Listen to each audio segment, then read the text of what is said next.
Hello students, कैसे हैं आप सब। उम्मीद है आप लोग स्वस्थ होंगे, सेफ होंगे। कल जहां तक पढ़ाया गया था उसी से संबंधित एक छोटा सा क्वेश्चन, फिर आगे बढ़ेंगे। ये धनावेश है और धनावेश के कारण ये धनावेश बीच में स्थित है, इसके कारण जो विद्युत क्षेत्र रेखा है क्या होंगी, धनावेश से दूर की होगी। कॉन्सेप्ट क्लियर है। और ये ऋणावेश, यहां पर जो विद्युत क्षेत्र रेखाएं होंगी वो क्या होंगी, ऋणावेश की ओर होंगी। अब एक मैं आपसे पूछूं कि ये दो पॉइंट है, एक पॉइंट P और एक पॉइंट Q है। यहाँ एक पॉइंट P है और दूसरा पॉइंट क्या है, Q है।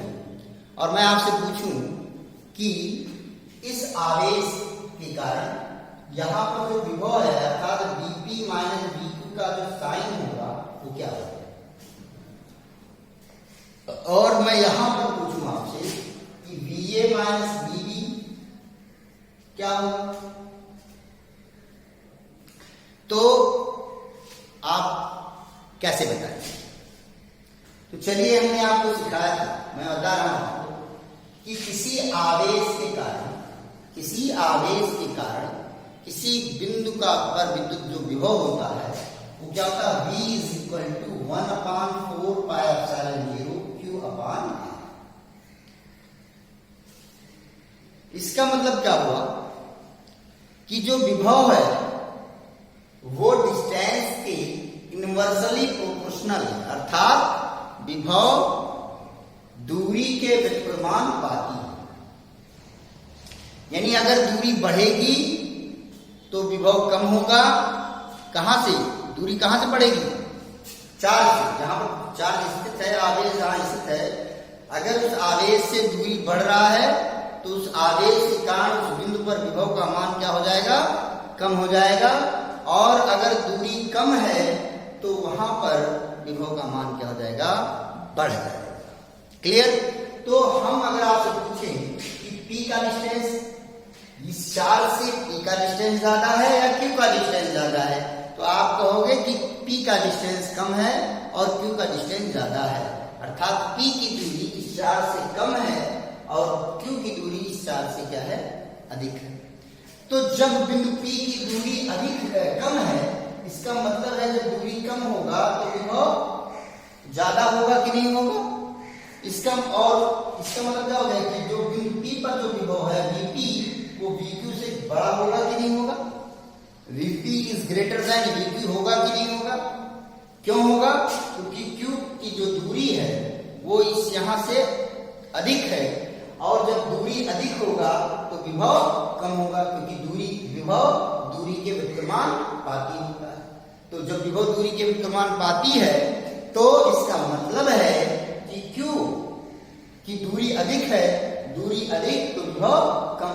तो किसका विभव कम हो गया, Vq का विभव कम हो गया और Vp का विभव ज्यादा हो गया। तो Vp ग्रेटर देन Vq हो गया। इसलिए Vp में से अगर Vq को घटाएंगे तो क्या मिलेगा, बड़ा। यानी यहां पर जो दोनों बिंदुओं के बीच का जो अंतर है, विभव का जो अंतर है, जिसे विभवांतर कहते हैं, वो पॉजिटिव होगा। क्लियर हो गया कि नहीं हो गया। अब थोड़ा सा हम लोग यहां पर पहुंचते हैं, यहां की बात करते हैं। तो यहां पर अगर आप देखें और समझें तो देखें यहां पर भी वही बात है, लेकिन ये चार्ज कैसा है, निगेटिव चार्ज है। तो V इज इक्वल टू अगर आप लगाओगे, मान लीजिए यहाँ पर माइनस Q चार्ज है, तो V इज इक्वल टू क्या लिखोगे आप, 1/4 pi epsilon 0। V is equal to minus 1/4 pi epsilon 0 minus 1 into Q upon R। Minus आ जाएगा। तो जब यहां पर माइनस आ गया, V is equal to minus 1/4 pi epsilon 0 Q upon R आ गया कि नहीं आ गया। क्यों आया ऐसा, क्योंकि यहां पर कौन सा चार्ज है, निगेटिव चार्ज है। कौन सा चार्ज है, निगेटिव चार्ज है। ये बात क्लियर हो रही नहीं हो रही। तो यहां पर इसका मतलब क्या हो रहा है कि अगर R का मान बढ़ रहा है, R का मान बढ़ रहा है तो विभव का मान क्या होगा, कम होगा। और ध्यान समझिए, कम होगा कि ज्यादा होगा? फिर से समझिए, फिर से समझिए।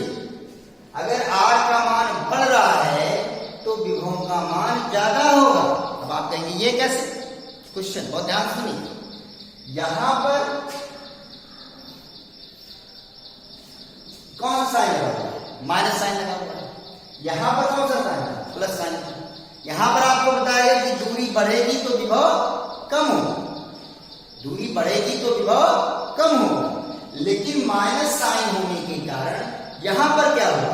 अगर दूरी बढ़ेगी तो विभव भी बढ़ेगा। ऐसा क्यों हो रहा है? ऐसा इसलिए हो रहा है क्योंकि यहां पर कौन सा चार्ज है? निगेटिव चार्ज है। अभी आपको समझ में आ जाए, कोई दिक्कत नहीं होगी। मान लीजिए ए से यहां से इसका डिस्टेंस कितना है? 3 यूनिट। कितना मात्रक है? 3 मात्रक। मात्रक सेंटीमीटर या जो भी, कोई दिक्कत नहीं है। और बी का जो डिस्टेंस है वो 4 मात्रक है। ये बात क्लियर हो गई कि नहीं हो गई? अगर हम ए के लिए करेंगे तो VA इक्वल टू लिखेंगे -1/4πε0 Q/3। क्लियर हो रहा नहीं? और VB लिखेंगे तो VB इज इक्वल टू हम क्या लिखेंगे? VB इज इक्वल टू लिखेंगे -1/4πε0 Q/4 लिखेंगे। तो अगर निगेटिव साइन को छोड़ दीजिए, निगेटिव साइन को छोड़ दीजिए तो 1/4πε0 1/4πε0 Q/3 और Q/4। तो अगर इस निगेटिव साइन को छोड़ते हैं तो वास्तव में किसकी वैल्यू ज्यादा है? इसकी। क्यों ज्यादा है? क्योंकि यहां पर 3 है और यहां पर क्या है? 4 है। तो 3 से भाग देने पर क्या होगा? ज्यादा मिलेगा कि 4 से भाग देने पर ज्यादा मिलेगा? 3 से भाग देने पर ज्यादा मिलेगा। ये बात क्लियर हो गई? लेकिन इस निगेटिव साइन के कारण क्या हो गई? परिस्थितियां बदल गई। इसका मान तो ज्यादा है, लेकिन निगेटिव साइन लग जाने के कारण इसका मान क्या हो गया? कम हो गया। अभी और समझाएंगे। जैसे मान लीजिए अगर मैं कहूं कि 3 बड़ा है या 2 बड़ा है, तो आप कहोगे कि 3 बड़ा है, बहुत ध्यान समझे। लेकिन अगर माइनस से मल्टीप्लाई कर दे तो -3 छोटा हो जाएगा -2 से। यानी माइनस से अगर कोई, जैसे 3 बड़ा है 2 से, लेकिन माइनस से गुणा करने पर, मल्टीप्लिकेशन करने पर क्या हो रहा है? इसकी वैल्यू छोटी हो जाएगी। तो वही बात याद है, अगर ये माइनस चिन्ह हटा दें सपोज कीजिए, तो ये वैल्यू ज्यादा है और ये वैल्यू कम है। क्यों? क्योंकि यहाँ पर 3 से भाग दिया जा रहा है, यहाँ पर 4 से भाग दिया जा रहा है। लेकिन जैसे ही माइनस से मल्टीप्लाई करेंगे ये क्या हो जाएगा? ये कम हो जाएगा और ये ज्यादा हो जाएगा। ये बात समझ आई नहीं आएगी? इसका मतलब VA कम है और VB ज्यादा है। VA कम है और VB ज्यादा है। क्लियर हुआ कि नहीं हुआ? अर्थात VA छोटा है VB से। छोटा होगा कि नहीं होगा? VA VB से होगा, निश्चित रूप से होगा। और therefore VA माइनस VB क्या होगा? 0 से छोटा हो जाएगा। VA माइनस VB 0 से छोटा हो जाएगा। तो इन 2 उदाहरणों से आपने क्या सीखा?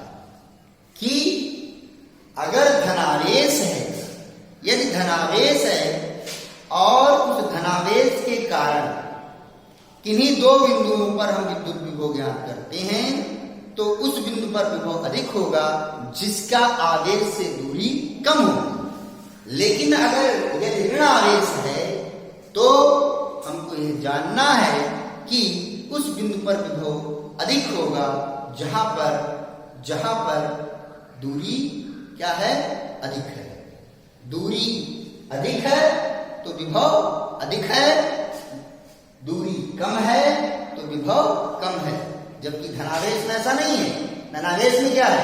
धनावेश में दूरी कम है तो विभव अधिक होगा और दूरी ज्यादा है तो विभव कम होगा। तो दोनों का अंतर समझ में आ गया कि नहीं आ गया? इस तरह से क्वेश्चन फंसा करके पूछ लिया जाता है, इसलिए आपको एक उदाहरण बता दिया गया है। मुझे लगता है समझ में आ गया होगा, कोई दिक्कत नहीं होगी। अब हम लोग आगे बढ़ते हैं और जिन बातों को आज मैं आपको सिखाने वाला हूं उनमें एक ही तरह के 2-3 टॉपिक्स हैं। तो उनमें क्या अंतर है उनको समझेंगे और उन पर आधारित बातों को जानेंगे। कोई कंफ्यूजन होगा तो बताएंगे।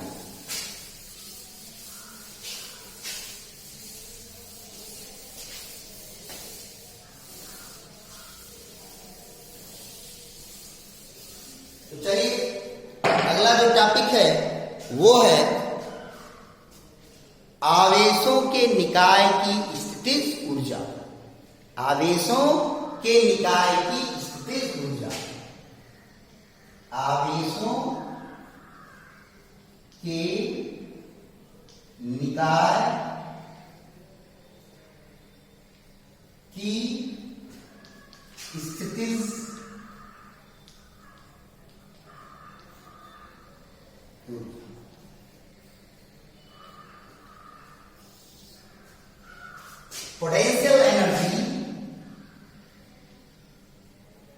potential energy of system of charges। system of charges ये आवेशों की निकाय की potential energy of system of charges, यानी आवेशों के निकाय की स्थितिज ऊर्जा। तो किसका निकाय है? आवेशों के निकाय है। हमने क्या बताया था? जब निकाय का मतलब कई चीजों का समूह। यहाँ पर आवेशों का निकाय यानी आवेशों का समूह है, और उन आवेशों के समूह के कारण कितनी पोटेंशियल एनर्जी होगी, कितनी स्थितिज ऊर्जा होगी, हम उस पर चर्चा करने वाले। तो सबसे पहले हम जो है यहां पर केवल दो चार्जों का सिस्टम लेंगे। दो चार्ज, मान लीजिए दो चार्ज हैं। सपोज कीजिए कि एक चार्ज ये है और दूसरा चार्ज ये चार्ज Q1 है और दूसरा चार्ज Q2। बहुत ध्यान से समझिएगा, कोई दिक्कत होगी तो बताइए, आराम से समझिए। और इनके बीच का जो डिस्टेंस है वो क्या है? क्लियर हुआ कि नहीं हुआ? क्लियर हुआ कि नहीं हुआ? समझ में आ रहा है कि नहीं आ रहा है? चल, अगर ये पॉइंट ए है और ये पॉइंट बी है, तो क्या पॉइंट ए पर सपोज कीजिए कि पहले चार्ज Q2 था ही नहीं, पहले चार्ज केवल क्या था? Q1 था। ये मानते हुए कि चार्ज Q2 था ही नहीं, केवल चार्ज Q1 था, तो चार्ज Q1 को के कारण बिंदु B पर जो विभव होगा वो कितना होगा? ये मानते हुए कि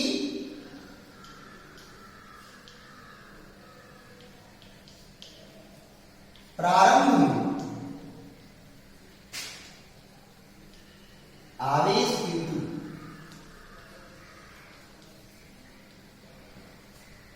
उपस्थित नहीं है। आवेश Q1 के कारण, आवेश Q1 के कारण बिंदु B पर जो विभव होगा वो क्या होगा? तो क्या होगा? V is equal to 1/4πε0 into Q1/R। Q1/R। बात सुनाई कि नहीं? ये बात सुनाई कि नहीं? V से किसी होता 1/4πε0 Q/R, क्योंकि जहां पर क्या चार्ज है? Q1 है। Q1 तो क्या हो गया? 1/4πε0 Q/R ये हो गया। अब आवेश Q2 को लाया जाता है, तो आवेश Q2 को Q1 से r दूरी तक लाने में जो किया गया कार्य होगा वो किसके बराबर होगा? कार्य बराबर किसके होता है? बल गुणे विस्थापन की बात नहीं करें यहां पर हम बात करें, क्योंकि वोल्टेज मिल गया है। तो Q2 को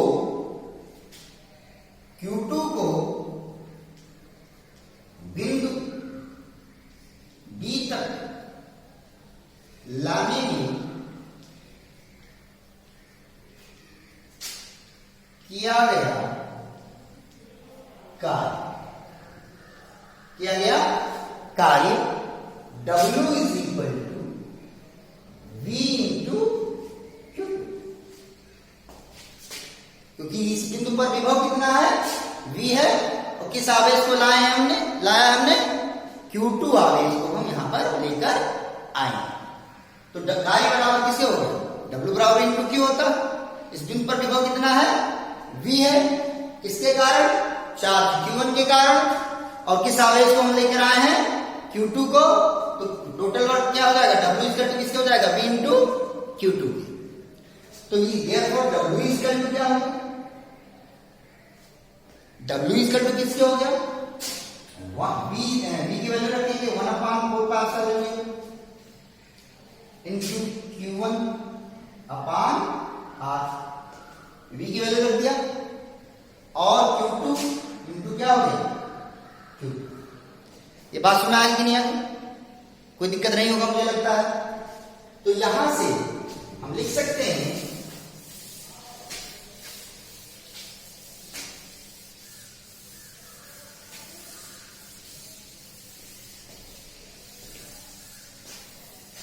कि therefore W is equal to 1/4 Q1 Q2 अपान, और जो यही किया गया कार्य है, यही किया गया कार्य ही इन दोनों आवेशों के बीच स्थितिज ऊर्जा के रूप में संचित हो जाएगी, और इसी को क्या लिख देंगे, U। Therefore U is equal to 1/4 Q1 Q2 अपान। ये बात समझ में आएगी कि नहीं आ गई, ये बात समझ में आएगी नहीं आ गई, कोई दिक्कत तो नहीं है, मुझको लगता है समझ में आ रहा होगा, कोई दिक्कत नहीं होगी, कोई परेशानी नहीं होगी। आगे बढ़े हम लोग।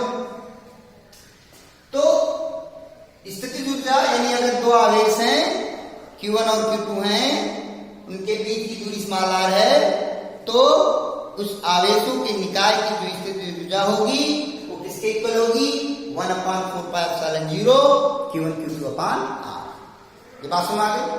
अब कुछ बातें करनी समझिएगा, कोई दिक्कत होगी तो बताइएगा।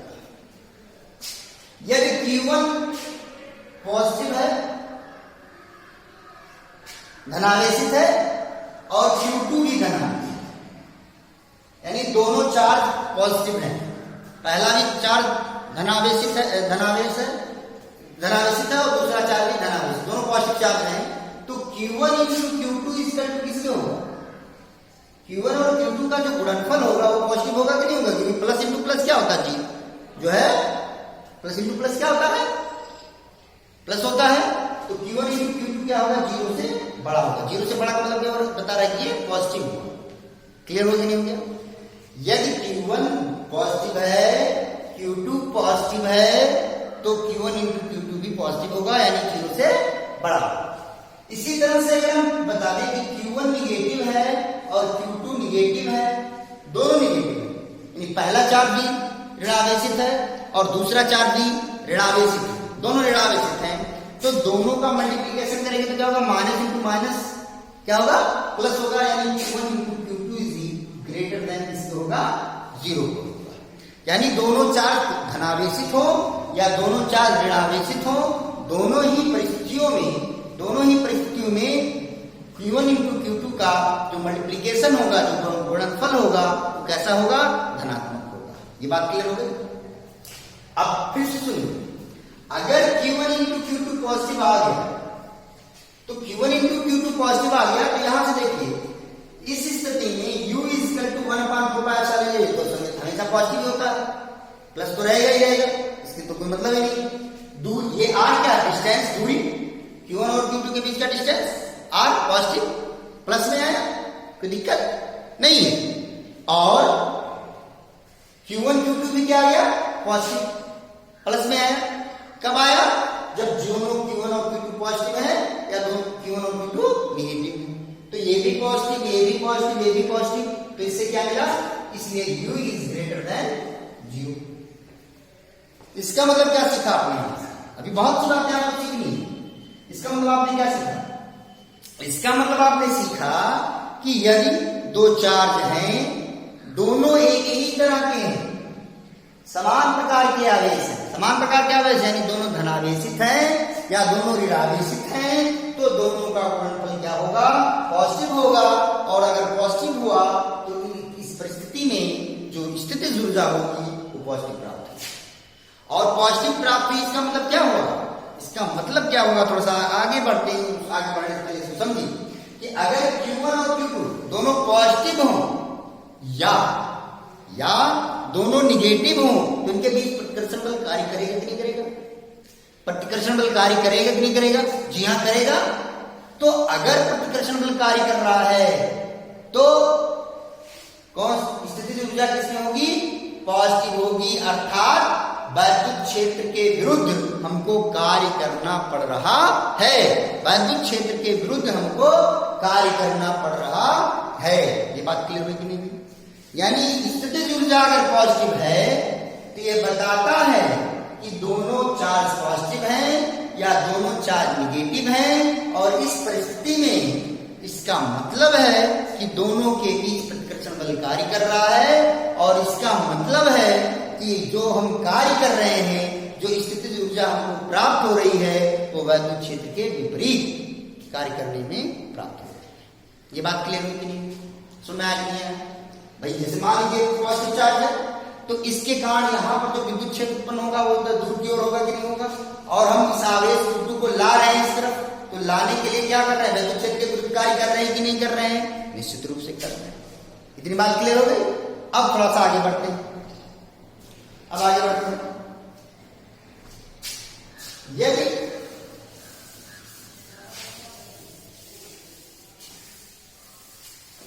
Q1 पॉजिटिव हो और Q2 निगेटिव हो,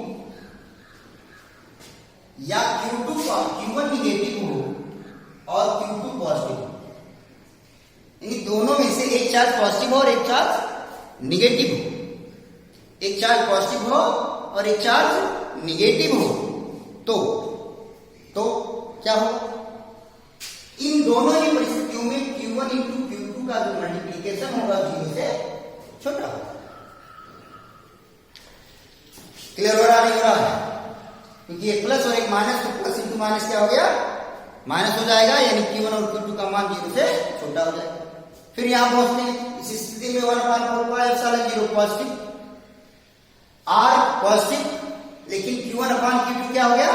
निगेटिव। ये बात समझ में आई? तो इसलिए U क्या होगा? 0 से छोटा होगा। तो U 0 से छोटा हो गया, यानी U ऋणात्मक हो गया। यानी एक अगर प्लस में है और एक चार्ज प्लस में और दूसरा चार्ज माइनस में है, तो जो स्थितिज ऊर्जा का जो वैल्यू मिलेगी वो कैसे मिलेगी? निगेटिव मिलेगी। मिलेगी नहीं मिलेगी? और अगर हम यहां पर चर्चा करें, एक चार्ज पॉजिटिव है, दूसरा चार्ज निगेटिव है, तो दोनों के बीच कैसा बल कार्य करेगा? आकर्षण बल कार्य करेगा कि नहीं करेगा? तो इससे आपको यह पता चल गया कि यदि स्थितिज ऊर्जा निगेटिव है, ऋणात्मक है, तो ये बताता है कि जो कार्य हो रहा है वो वैद्युत क्षेत्र के दिशा में हो रहा है। ठीक वहां पर क्या हो रहा था? अगर ये पॉजिटिव था तो कार्य वैद्युत क्षेत्र के विरुद्ध किया जा रहा था, लेकिन यहां पर ऐसा नहीं है। यहां पर आकर्षण बल कार्य कर रहा है।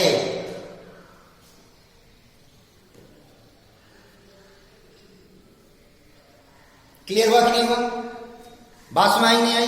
क्योंकि यहां पर इसको हम ऐसे भी समझ सकते हैं कि अगर आकर्षण बल काम कर रहा है तो इसका मतलब क्या हो रहा है कि हम इस पहले स्थिति में जब दोनों प्लस थे, एक प्लस था दूसरा, दोनों प्लस थे, तो एक को एक यहां पर धन आवेश था, दूसरे को हम यहां पर ये रिपेल कर रहा है। ये इस चार्ज, सुनिए, ये चार्ज प्लस है, Q2 को हम ला रहे हैं, तो ये क्या कर रहा है? रिपेल कर रहा है और हम उसको खींच करके ला रहे हैं, धकेल रहे हैं। कहां पर लाने के लिए? कितनी दूरी पर लाने के लिए? R दूरी पर लाने के लिए। लेकिन अगर ये प्लस है दूसरा माइनस है तो क्या हो रहा है? ये आपस में सटने का प्रयास करेंगे, करेंगे नहीं करेंगे? समझ समझने के लिए, क्योंकि आकर्षण बल कार्य कर रहा है कि नहीं कर रहा है। तो जब आकर्षण बल कार्य एक दूसरे से सटने, तो इसको हम क्या करने चाहेंगे, दूर करने का प्रयास करेंगे कि नहीं करेंगे। क्यों दूर करने का प्रयास क्यों कर रहे हैं, क्योंकि हम चाहते हैं कि इन दोनों के बीच की जो दूरी रहे वो आर मेंटेन रहे। दूरी कितनी रहनी चाहिए, आर मेंटेन होनी चाहिए, क्योंकि हम यहां पर किसके बारे में बात कर रहे हैं, आर के बारे में बात कर रहे हैं। तो पहली स्थिति में जब दोनों चार्ज प्लस थे या दोनों चार्ज माइनस थे, तब हम क्या कर रहे थे, चार्ज Q2 को हम ला रहे थे, क्योंकि ये इसको ढकेल रहा था। Q1 चार्ज Q2 को ढकेल रहा था, हम इसलिए Q2 को हम उसके समीप ला रहे थे। कितने समीप ला रहे थे, आर दूरी। लेकिन जब दो, एक पॉजिटिव हो गया दूसरा क्या हो गया, निगेटिव हो गया, तो इसका मतलब क्या हुआ, इसका मतलब ये हुआ कि Q1 और Q2 पहले से ऑलरेडी पास आ रहे हैं, लेकिन हम क्या कर रहे हैं, उसको ढकेल दूर कर रहे हैं, दूर कर रहे हैं। दूर कितनी दूर कर रहे हैं, आर डिस्टेंस तक। क्लियर हुआ कि नहीं हुआ, क्लियर हुआ कि नहीं हुआ, ये बात सुनाई नहीं आ गई। तो अगर ये निगेटिव है तो इसका मतलब दोनों के बीच, दोनों आवेशों के बीच कौन सा बल कार्य कर रहा है, आकर्षण बल कार्य कर रहा है, और ये जो बल है वो, इस बल के कारण जो स्थिति ऊर्जा है वो ऋणात्मक है। तो दोनों कॉन्सेप्ट क्लियर हो गया कि नहीं हो गया, मुझे लगता है समझ में आ गया हो, कोई दिक्कत नहीं। एक बात और बतानी है आपको, अभी हमने बताया कि जैसे Q1 हमने निकाय बनाया, तो हमने कहा कि मान लीजिए पहले चार्ज Q1 है, फिर चार्ज Q2 को लाया गया, अभी हमने बोला है। लेकिन आपके मन में ऐसा भी हो सकता है कि सर पहले चार्ज Q2 को लाएं, फिर Q1 को लाएं, तो क्या परिस्थिति बदल जाएगा, जी नहीं, परिस्थिति नहीं बदलेगी। तो इतनी बात समझ में आ गई नहीं आ गई, कोई दिक्कत नहीं होगा, समझ आ गया होगा।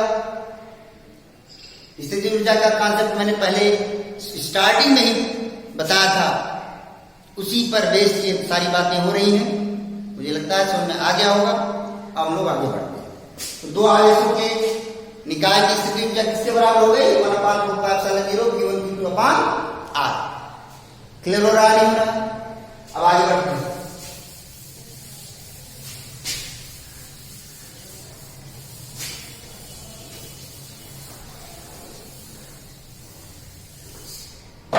सपोज कीजिए कि 3 चार्ज है,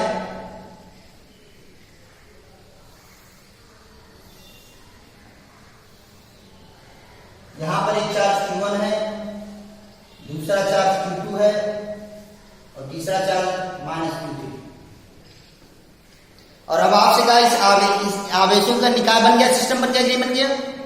तो इस निकाय की स्थिति ऊर्जा क्या होगी, तो मान लीजिए ये पॉइंट, ये A है, ये B है, ये C है। स्थिति ऊर्जा का सूत्र आपको दो आवेशों के लिए बताया जा चुका है। क्या बताया जाता है, U = 1/4πε0 Q1 Q2 R। ठीक, तो अगर हम इन दोनों आवेशों की बात करें, तो इन दोनों आवेशों के बारे में बात करें, तो अगर इसका सूत्र लगाएंगे, ये सूत्र का एप्लीकेशन करें, तो इसकी ऊर्जा क्या होगी, 1/4πε0। मान लीजिए डिस्टेंस R1 है, ये डिस्टेंस R2 है और ये डिस्टेंस R3। तो इनके बीच का डिस्टेंस कितना हो गया, R1। सूत्र लगाएंगे 1/4πε0 Q1 Q2 R। ये इन दोनों आवेशों के कारण स्थिति ऊर्जा होगी। अब इनके क्या निकालेंगे, तो कितना होगा, 1/+ 1/4πε0। यहां पर चार्ज कितना है, Q2 है, यहां पर चार्ज कितना है, Q3। तो into Q2 -Q3 into Q3 इनके बीच का डिस्टेंस कितना है, R2। तो यहां पर लिख दिया R2। क्लियर हो गया, प्लस अब इन दोनों के बीच का, तो यहां पर चार्ज Q1, यहां पर चार्ज Q3, तो क्या देगा 1/4πε0 Q1 इंटू -Q3 अपान डिस्टेंस कितना है, डिस्टेंस कितना है r3, और ये सबको जोड़ दिया तो ये टोटल स्थितिज ऊर्जा हो गई इस पूरे निकाय। इसके इसका हो गया, इसका इसका हो गया, इसका इसका हो गया, बचा क्या? कुछ नहीं।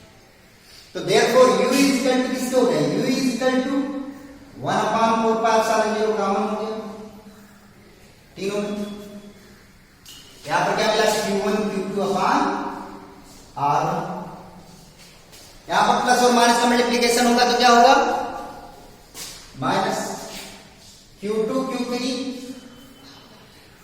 अपान r2, और यहां पर भी प्लस और माइनस का मल्टीप्लीकेशन क्या हो गया, माइनस, तो क्या हो गया q1 q3 अपान r3। ये टोटल स्थिति ऊर्जा हो गई।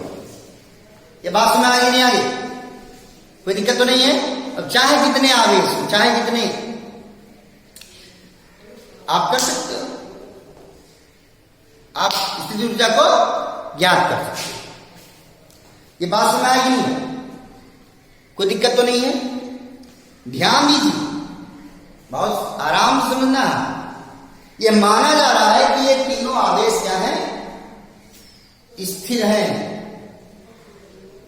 क्लियर है, इसलिए ये स्थिति ऊर्जा कितनी होगी, ठीक है। ये बात सुना कि नहीं, बात सुना रही बढ़िया से, चल। तो इस तरह से अब कोई भी सवाल होगा लगा लेंगे, कोई दिक्कत नहीं होगा। अब अगला जो टॉपिक हम पढ़ने वाले, बहुत ध्यान समझिए।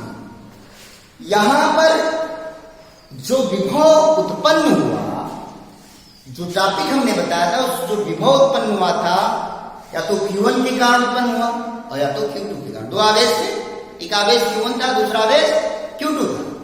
Q1 आवेश के कारण अगर विभव निकालेंगे तो 1/4π0 Q1 अपान आ रहा है, या और फिर उसके बाद Q2 का मल्टीप्लीकेशन कर दिया और हमको स्थिति ऊर्जा प्राप्त हो गई। अगर यही बात Q2 के लिए करते तो Q2 के लिए कर रहे हैं मान लीजिए, Q2 के लिए कर रहे हैं मान लीजिए, तो क्या होगा, तो उस स्थिति में 1/4π0 Q2 अपान r हो जाता, और Q1 को लाते, Q1 को लेकर आते r डिस्टेंस पर, तो किया गया कार्य फिर वही प्राप्त हो जाता। यहां पर किसी बाह्य विद्युत क्षेत्र के बारे में बात नहीं की गई, यहां पर किसी बाह्य विद्युत क्षेत्र के बारे में कोई बात नहीं की गई है। अब हम बात करेंगे बाह्य विद्युत क्षेत्र की स्थिति ऊर्जा।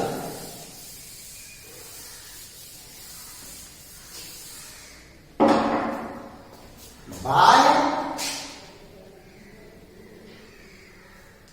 विद्युत क्षेत्र में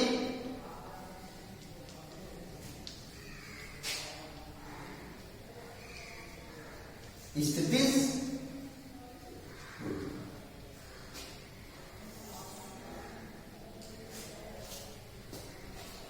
potential energy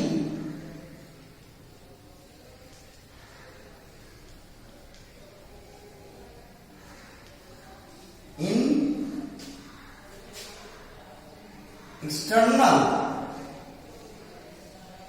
external electric field,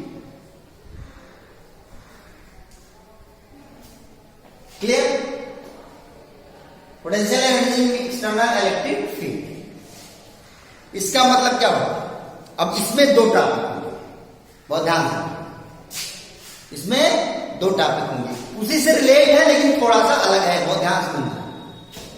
अभी आपको समझ आ गया, कोई दिक्कत नहीं है। तो पहला है एकल आवेश की स्थिति ऊर्जा। इसका पहला जो टॉपिक है वो क्या है, एकल आवेश की स्थितिज ऊर्जा।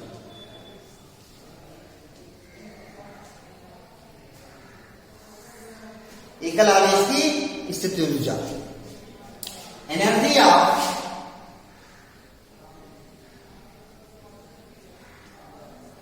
Potential energy of potential energy of, लिख लेंगे potential energy of single charge. यानी कोई सिंगल चार्ज है और किसी एक्सटर्नल इलेक्ट्रिक फील्ड में रखा हुआ है, यानी अब ध्यान दीजिए, समझिए इसको। जैसे वहां पर मैंने इलेक्ट्रिक फील्ड में पढ़ाया था, कई बात बताया था, तो वैसे यहां पर भी है। कैसे है कि कोई चार्ज है और वो किसी बाह्य इलेक्ट्रिक फील्ड में रखा हुआ, एक्सटर्नल इलेक्ट्रिक फील्ड में रखा हुआ, बाह्य विद्युत क्षेत्र में रखा हुआ है। मान लीजिए कोई चार्ज है Q और वो किसी बाह्य विद्युत क्षेत्र में स्थित है। देखिए बाह्य विद्युत क्षेत्र क्यों मैं बार बार इस पर दबाव बोल रहा हूं, क्यों बोल रहा हूं बार बार? क्योंकि अगर ये चार्ज क्यों है तो इसके कारण भी विद्युत क्षेत्र उत्पन्न होगा। बहुत ध्यान से देखा सुनो, इस चार्ज के कारण भी विद्युत क्षेत्र उत्पन्न होगा, लेकिन हम उसकी बात नहीं कर रहे हैं, हम किसकी बात कर रहे हैं? बाह्य विद्युत क्षेत्र। यानी इस चार्ज को क्या किया गया है? किसी बाह्य विद्युत क्षेत्र में रखा गया है। ये बात क्लियर हुई कि नहीं? तो अगर बाह्य विद्युत क्षेत्र है तो उस बाह्य विद्युत क्षेत्र के कारण विभव भी उत्पन्न होगा, विभव भी उत्पन्न होगा कि नहीं होगा? और मान लीजिए जहां पर ये चार्ज स्थित है, जहां पर ये चार्ज स्थित है उस बिंदु पर विभव V, उस बिंदु पर विभव क्या है? V है। तो जो वर्क डन होगा वो किसके इक्वल होगा? W is equal to V into Q। W is equal to V into Q। बहुत ध्यान समझिए, W is equal to V into Q। जहां V क्या है? पोटेंशियल है, विभव है। कौन सा विभव है? बाह्य विद्युत क्षेत्र के कारण। किस चार्ज को रखा गया है? Q चार्ज को रखा गया है। तो स्थितिज ऊर्जा किया गया कार्य क्या होगा? इस आवेश को वहां पर रखने में किया गया कार्य क्या होगा? W is equal to V into Q। याद कीजिए, मैंने बताया था, सूत्र बताया था W बराबर V इंटू Q। तो मैंने कहा था ये बात कि यहां वहां पर जो विभव की बात होगी वो बाह्य विद्युत क्षेत्र दूसरे के कारण उत्पन्न विभव की बात होगी, उस चार्ज के कारण उत्पन्न विभव की बात नहीं होगी। और वही बात यहाँ पर किससे बताया गया? तो W इक्वल टू किसके हो गया? V इंटू Q के। तो इसलिए U इक्वल टू किसके हो गया? V into. ये बात क्लियर हुई? ये बात क्लियर हुई कि नहीं? यानी अगर एकल आवेश है, एकल आवेश की स्थिति ऊर्जा, लेकिन ये एकल आवेश कहां पर रखा हुआ? बाह्य विद्युत क्षेत्र में, बाह्य विद्युत क्षेत्र में रखा हुआ है। इस एकल आवेश को और इस एकल आवेश को अगर बाह्य विद्युत क्षेत्र में रखा गया है तो उसकी स्थिति ऊर्जा किसके इक्वल होगी? U equal to V into Q। Clear हो गया कि नहीं हो गया? V क्या है? उस बाह्य विद्युत क्षेत्र के कारण उत्पन्न विभव है। क्लियर हो गया? अब इसी में दूसरा टॉपिक देखते हैं।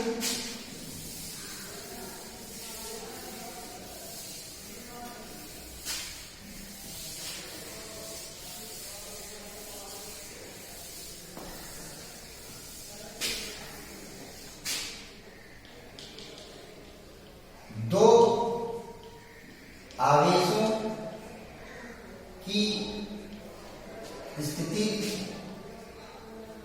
ऊर्जा।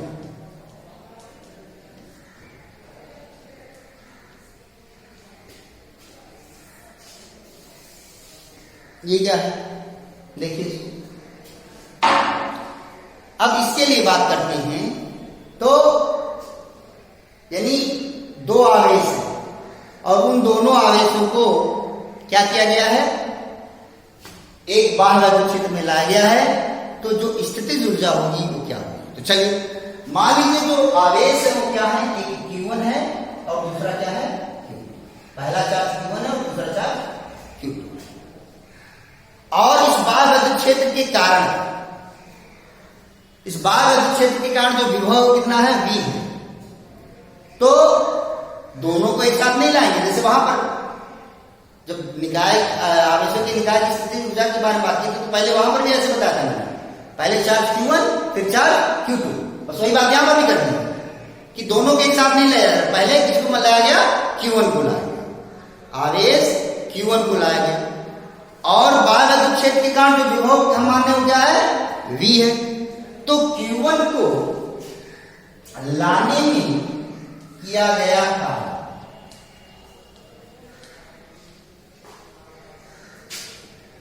किया गया कार्य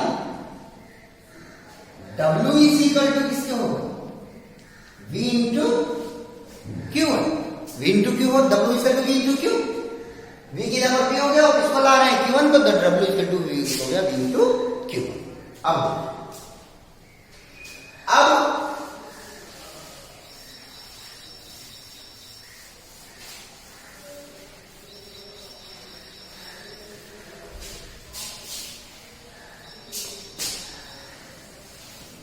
देखिए, मान लीजिए कि यहां पर चार्ज Q1 आ गया और यहां पर चार्ज Q1 आ गया, जो वर्क किया गया वो कितना किया गया V इंटू Q1 और विभव कितना है V।